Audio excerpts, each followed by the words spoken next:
السلام علیکم ورحمۃ اللہ وبرکاتہ۔ الحمدللہ رب العالمین والصلاة والسلام علی خاتم النبیین وعلی آلہ الطیبین واصحابہ الاکرمین، اما بعد فاعوذ باللہ من الشیطان الرجیم، بسم اللہ الرحمن الرحیم۔ وعنہ قال قال رسول اللہ صلی اللہ علیہ وسلم: من نفس عن مؤمن کربۃ من کرب الدنیا نفسہ اللہ عنہ کربۃ من کرب یوم القیامہ، ومن یسر علی معسر یسرہ اللہ علیہ فی الدنیا والآخرہ، ومن ستر مسلما سترہ اللہ فی الدنیا والآخرہ، الی آخر الحدیث۔ معزز و مکرم ناظرین و سامعین محترم، ہفتہ واری درس حدیث زجاجۃ المصاحبی میں کتاب العلم سے آج کی جو ہماری حدیث شریف ہے، اس حدیث شریف میں یہ بتلایا گیا ہے کہ ایک بندہ مومن کی زندگی کن اعمال سے بھرپور ہونی چاہیے، کن اعمال کو وہ انجام دینا چاہیے، اور کون سے اعمال اس کے زندگی میں اس کے لیے ترجیحات میں سے ہونے چاہیے، اس کے متعلق بتلایا جا رہا ہے کہ جن کو انجام دینے سے پھر اللہ کی رحمتیں، اللہ کی مدد جو ہے سنا اس کے ساتھ شامل حال ہو جاتی ہے۔ چنانچہ حضرت ابو ہریرہ رضی اللہ عنہ ہی گزشتہ حدیث کے راوی ہی اس کے راوی ہیں۔ آپ فرماتے ہیں کہ اللہ کے رسول صلی اللہ علیہ وسلم نے ارشاد فرمایا: من نفس عن مؤمن کربۃ من کرب الدنیا، کہ جو کوئی بھی بندہ اپنے مومن بھائی سے دنیا کی مصیبتوں میں سے کسی مصیبت کو دور کرتا ہے، نفسہ اللہ عنہ کربۃ من کرب یوم القیامہ، تو اللہ رب العزت اس سے قیامت کی دن جو مصیبتیں اس پر آتی ہے تو ان مصیبتوں میں سے کسی مصیبت کو اللہ رب العزت اس سے دور فرما دیتا ہے۔ تو عزیزان محترم، دیکھیے کتنی فضیلت کی بات ہے، ایک مسلمان، ایک مومن بھائی کی مصیبت کو دور کرنا۔ بتلایا گیا کہ جو کوئی بھی مصیبت کو دور کر دیتا ہے اس کے لیے کشادگی کو پیدا فرما دیتا ہے۔ تو بتلایا گیا کہ اگرچہ کہ وہ بندہ مومن فاسق ہی کیوں نہ ہو، لیکن اس کے ایمان کی رعایت کرتے ہوئے جب کوئی بندہ اپنے مسلمان بھائی سے اس کے غم کو، اس کی سختی کو، اس کی مصیبت کو، اگرچہ کہ وہ معمولی ہی کیوں نہ ہو، دور کرتا ہے، جو کہ دنیا کی مصیبتیں فانی مصیبتیں ہیں، تو اللہ رب العزت اس کے جزا میں، اس کے بدلے میں اللہ رب العزت اس کو قیامت کی مصیبتوں میں سے مصیبت جو کہ باقی رہنے والی ہے، قیامت کی مصیبتیں اور جو کہ لامتناہی ہے، تو اللہ رب العزت اس کی جزا قیامت کی مصیبت کو دور فرما کر اس کو عطا فرماتا ہے۔ پھر آگے بتلایا گیا: ومن یسر علی معسر یسرہ اللہ علیہ فی الدنیا والآخرہ، اور جو کوئی بھی شخص کسی تنگ دست پر، چاہے وہ تنگ دست مسلمان ہو یا کافر، ہمارے شارحین نے بیان فرمایا چونکہ یہاں پر مومن کی قید نہیں ہے، علی الاطلاق مطلق اس کو بیان کیا گیا ہے، تو پھر یہ معسرین، فقیر جو آدمی ہے، جو تنگ دست آدمی ہے، وہ کافر اور مسلمان دونوں کو شامل ہے۔ تو بتلایا گیا کہ اللہ رب العزت اس شخص کے لیے جو کہ کسی تنگ دست پر آسانی کو پیدا فرما دیتا ہے، تو پھر یسرہ اللہ علیہ فی الدنیا والآخرہ، تو اللہ رب العزت اس کے لیے دنیا و آخرت میں آسانیوں کو پیدا فرما دیتا ہے۔ اب آسانی پیدا کرنے کا معنی تنگ دست پر اس کی کیا صورت ہو سکتی ہے؟ تو بتلایا گیا کہ اگر کسی شخص نے کسی تنگ دست آدمی کو قرض دیا تھا تو پھر اس کی قرض کی ادائیگی میں اس کو مہلت فراہم کرے، یا پھر اس کے بعض قرض کو یا پھر کل قرض کو اگر اللہ نے آپ کو نوازا ہے تو پھر اس کی کل یا بعض قرض کی جو ہے سنا معافی اگر دے دیتا ہے، تو بتلایا گیا کہ اللہ رب العزت دنیا و آخرت میں اس کے لیے آسانیاں پیدا فرما دیتا ہے۔ تو عزیزان محترم، مخلوق یہ جو کہ اللہ کا کنبہ ہے، بتلایا گیا کہ الخلق کلہم عیال اللہ، یہ مخلوق ساری کی ساری یہ اللہ کا کنبہ ہے۔ تو پھر جو کوئی بھی اللہ کے اس کنبے سے، اللہ کی اس مخلوق سے، چاہے وہ مصیبت کو دور کرتا ہے یا آسانیاں ان کے لیے فراہم کرتا ہے، تو اللہ رب العزت اپنی شان کے مطابق ان کو ان کے بدلے عطا فرماتا ہے۔ پھر آگے بتلایا گیا کہ ومن ستر مسلما سترہ اللہ فی الدنیا والآخرۃ، جو کوئی بھی شخص اپنے مسلمان بھائی کی پردہ پوشی کرتا ہے تو پھر اللہ رب العزت دنیا و آخرت میں اس کی پردہ پوشی فرمائے گا۔ عزیزان محترم، پردہ پوشی کرنے کا کیا معنی ہے؟ تو بتلایا گیا کہ آپ کا کوئی مسلمان بھائی اگر وہ کسی گناہ کا یا پھر اس کے اندر کوئی عیب ہے تو پھر اس کے اس عیب کی وجہ سے، اس کے اس گناہ کی وجہ سے اس کو اس کے اس فعل قبیح کی وجہ سے اس کو شرمندہ نہ کیا جائے، بلکہ اس کے عیوب کو چھپایا جائے، تو پھر اللہ رب العزت دنیا و آخرت میں آپ کے عیوب کو چھپائے گا۔ ایسا نہیں کہ موقع ملنے کے ساتھ ہی ہم لوگوں کے عیوب کو، لوگوں کے نقائص کو جو ہے سنا دوسروں کے سامنے بیان کرتے چلے جا رہے ہیں، تو پھر وہ وقت دور نہیں ہوگا کہ اللہ رب العزت آپ کے عیوب سے، آپ کے نقائص سے جو ہے سنا لوگوں کے سامنے پردے اٹھا دے گا۔ تو بتلایا گیا کہ جو کوئی بھی اپنے مسلمان بھائی کی پردہ پوشی کرتا ہے، اس کو رسوا نہیں کرتا، تو پھر اللہ رب العزت دنیا و آخرت میں اللہ اس کی پردہ پوشی فرماتا ہے۔ یا پھر اس کا دوسرا معنی بتلایا گیا کہ ومن ستر مسلمن، یعنی کہ اس کو کپڑا پہناتا ہے، یعنی کہ وہ غریب تھا، محتاج تھا، اس کو کپڑا پہناتا ہے تو بھی اللہ رب العزت اس کو اس کا بدلہ عطا فرماتا ہے۔ عزیزان محترم، اب یہاں پر بتلایا گیا کہ جو کوئی بھی گناہ کرتا ہے یا پھر اس کے اندر کوئی عیب ہے، تو یہاں پر دو باتیں بتلائی گئی۔ ایک تو یہ کہ وہ جو مفسد ہے، گناہ کرنے والا ہے، اگر اس کا جو ہے سنا فساد، اس کا فسق مشہور نہ ہو تو پھر جو ہے سنا لوگوں کے سامنے اس کے گناہوں کی، اس کے عیوب کو بیان نہ کیا جائے۔ اب رہا وہ شخص جو کہ گناہ کرنے میں مشہور ہے، فاسق ہے، تو پھر ایسے شخص کے لیے ہمارے لیے حکم دیا گیا ہے کہ ہمارے لیے مستحب ہے کہ ایسے شخص کے گناہ کو حاکم وقت کے سامنے بیان کر دیا جائے۔ اگر آپ قدرت رکھتے ہیں تو پھر اس کو آپ کی حسب استطاعت آپ اس کے جو ہے سنا گناہوں سے روکنے کی کوشش کیا کرے۔ لیکن جو آدمی فسق میں، عیوب میں مشہور نہیں ہے، تو پھر ایسے آدمی کے لیے پردہ پوشی کرنا یہ ہمارے اوپر لازم و ضروری ہے۔ پھر آگے بتلایا گیا کہ واللہ فی عون العبد ما کان العبد فی عون اخیہ۔ سبحان اللہ، عزیزان محترم، دیکھیے اللہ رب العزت ایک مسلمان بھائی کی مدد میں رہنے کی فضیلت کو یہاں پر بیان کیا جا رہا ہے کہ اللہ رب العزت بندے کی مدد میں ہوتا ہے۔ جب اللہ کی مدد ہمارے ساتھ شامل حال ہو جائے، اور اس کا کیا طریقہ ہے اللہ کی مدد کو حاصل کرنے کا، تو بتلایا گیا کہ لوگوں کو مصیبتوں میں ڈال کر، لوگوں کو جو ہے سنا تنگیوں میں ڈال کر جو ہے سنا اللہ کی مدد کو حاصل نہیں کیا جا سکتا۔ اگر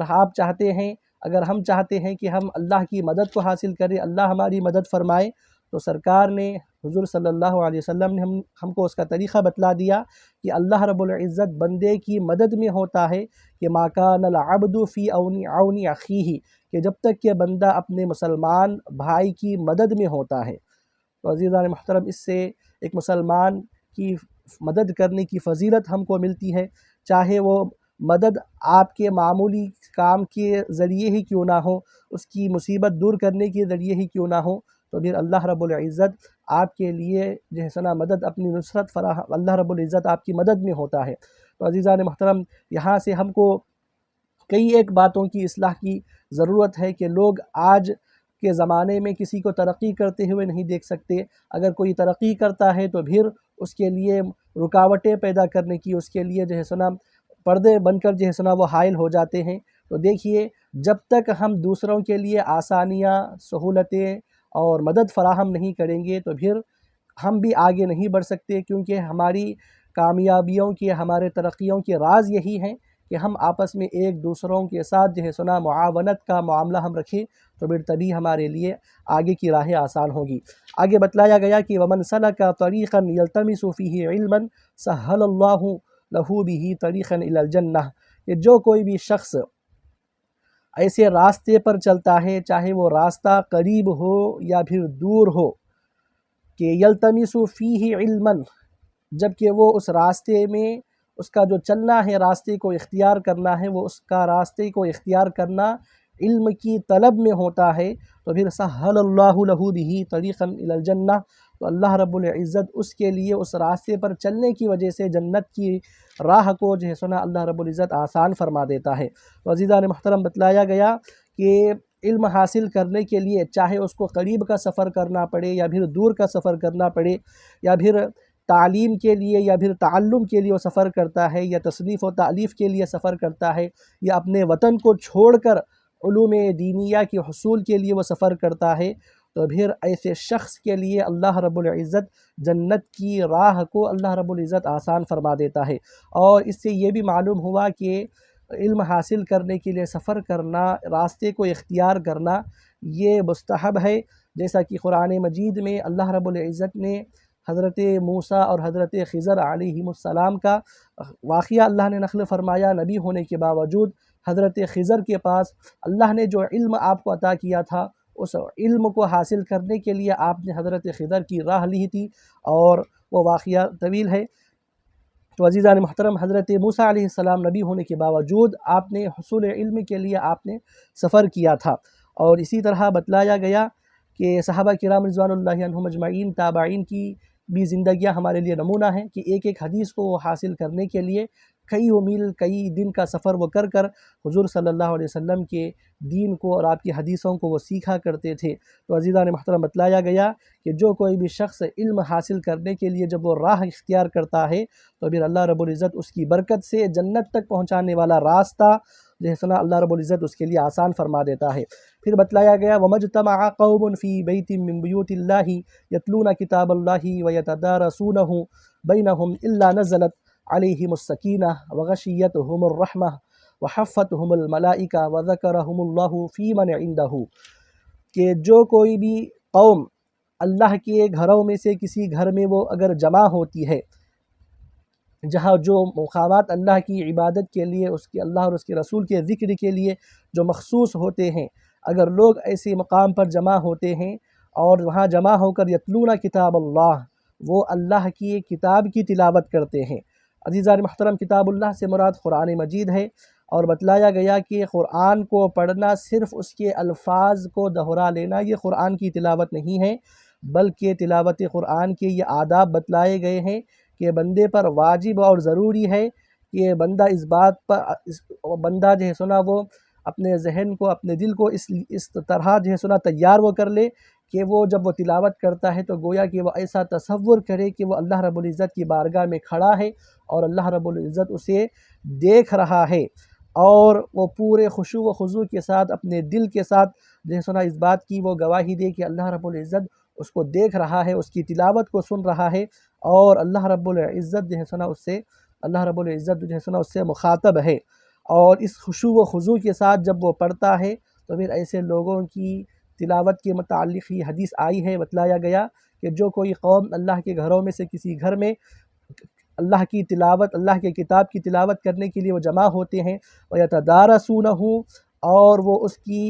درس و تدریس کرتے ہیں، بینہم، اپنے درمیان میں۔ مطلب یہ کہ عزیزان محترم، ایک شخص پڑھ رہا ہے تو پھر دوسرا اس کا جو استاد ہے، اس کا جو معلم ہے، اس کے لیے وہ تصحیح الفاظ کا کام کر رہا ہے، اس کے غلطیوں کو دور کر رہا ہے، یا پھر قرآن پڑھ رہا ہے تو پھر اس کے معانی کو بیان کیا جا رہا ہے، اس کی تفاسیر کو بیان کیا جا رہا ہے، اور اللہ کے قرب کو حاصل کرنے کی راہیں قرآن مجید کی آیات کے ذریعے لوگوں کو بتلایا جا رہے ہیں۔ جب اس طریقے کا جب لوگ عمل کرتے ہیں اللہ کے گھروں میں تو بتلایا گیا الا نزلت علیہم السکینہ، تو اللہ رب العزت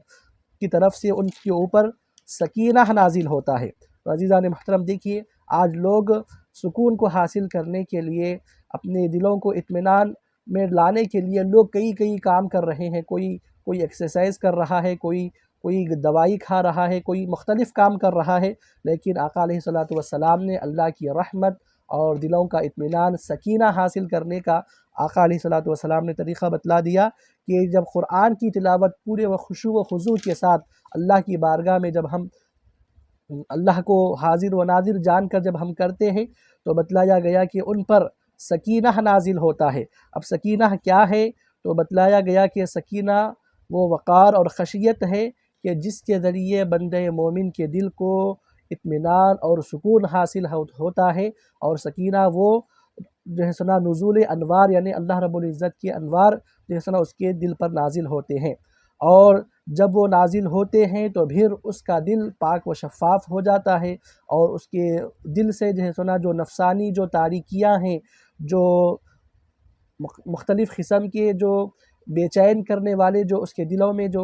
وساوس اور شکوک و شبہات ہیں، تو تلاوت قرآن کی برکت سے جو ہے سنا اللہ رب العزت اس کو دور فرما دیتا ہے، جبکہ وہ قرآن کو اس کے آداب اور اس کے تقاضے کے مطابق کرتا ہے۔ اب ایسا نہیں کہ لوگ قرآن پڑھ کر بھی بے چین ہوتے ہیں، تو پھر ایسے لوگوں کو بدظن ہونے کی ضرورت نہیں ہے، بلکہ ان کو سیکھنا چاہیے کہ قرآن کے آداب کیا ہیں۔ جب قرآن پڑھتے تھے اولیاء کرام، تو پھر قرآن کی آیات کو وہ پڑھتے ہوئے ان کے آنکھوں سے آنسو جاری ہو جایا کرتے تھے۔ قرآن کے معانی کو سمجھ کر اس کی آیتوں کو دہراتے ہوئے جو ہے سنا وہ قرآن کی تلاوت کرتے، تو پھر قرآن کی تلاوت کا جو لطف ہے، جو مزہ ہے، ان کو حاصل ہوتا۔ تو پھر ان کی زندگیوں سے ہم کو سبق حاصل کرنا چاہیے۔ اور ایک بتلایا گیا کہ سکینہ ایک فرشتے کا نام ہے، جو کہ مومن کے دل پر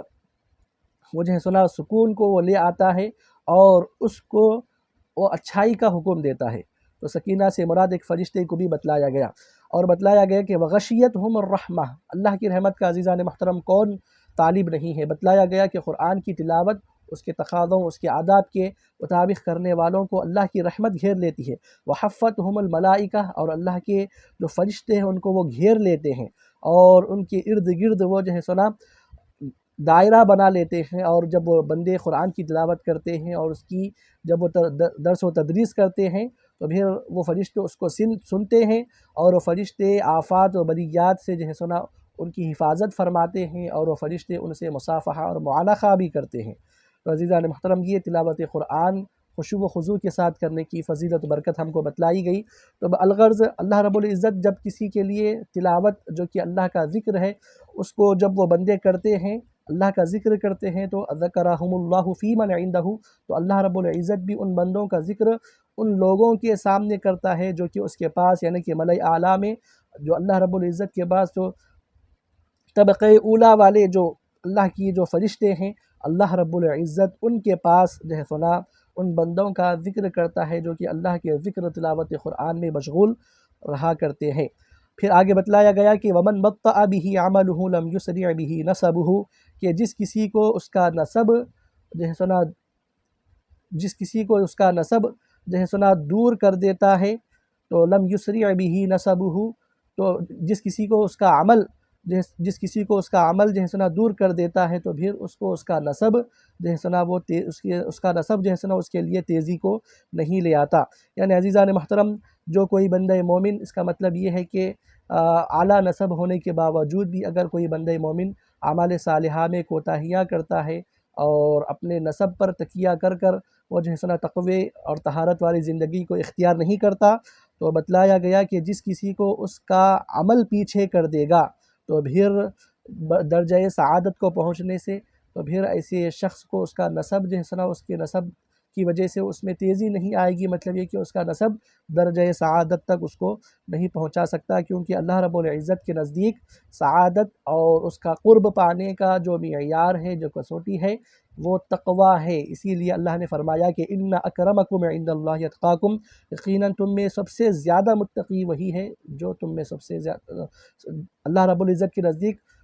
تم میں سب سے زیادہ مکرم اور عزت والا وہی ہے جو تم میں سب سے زیادہ متقی ہے۔ تو عزیزان محترم، کئی ایک جو ہے سنا باتیں ہمارے لیے اس میں بتلائی گئی کہ جس پر عمل کرنے کی بعد جو ہے سنا بندہ مومن اللہ رب العزت کی بارگاہ میں مقرب اور محبوب بن جاتا ہے۔ اس حدیث شریف کو امام مسلم نے روایت کیا ہے۔ اللہ رب العزت ہم کو حدیث شریف پر عمل کرنے کی توفیق عطا فرمائے۔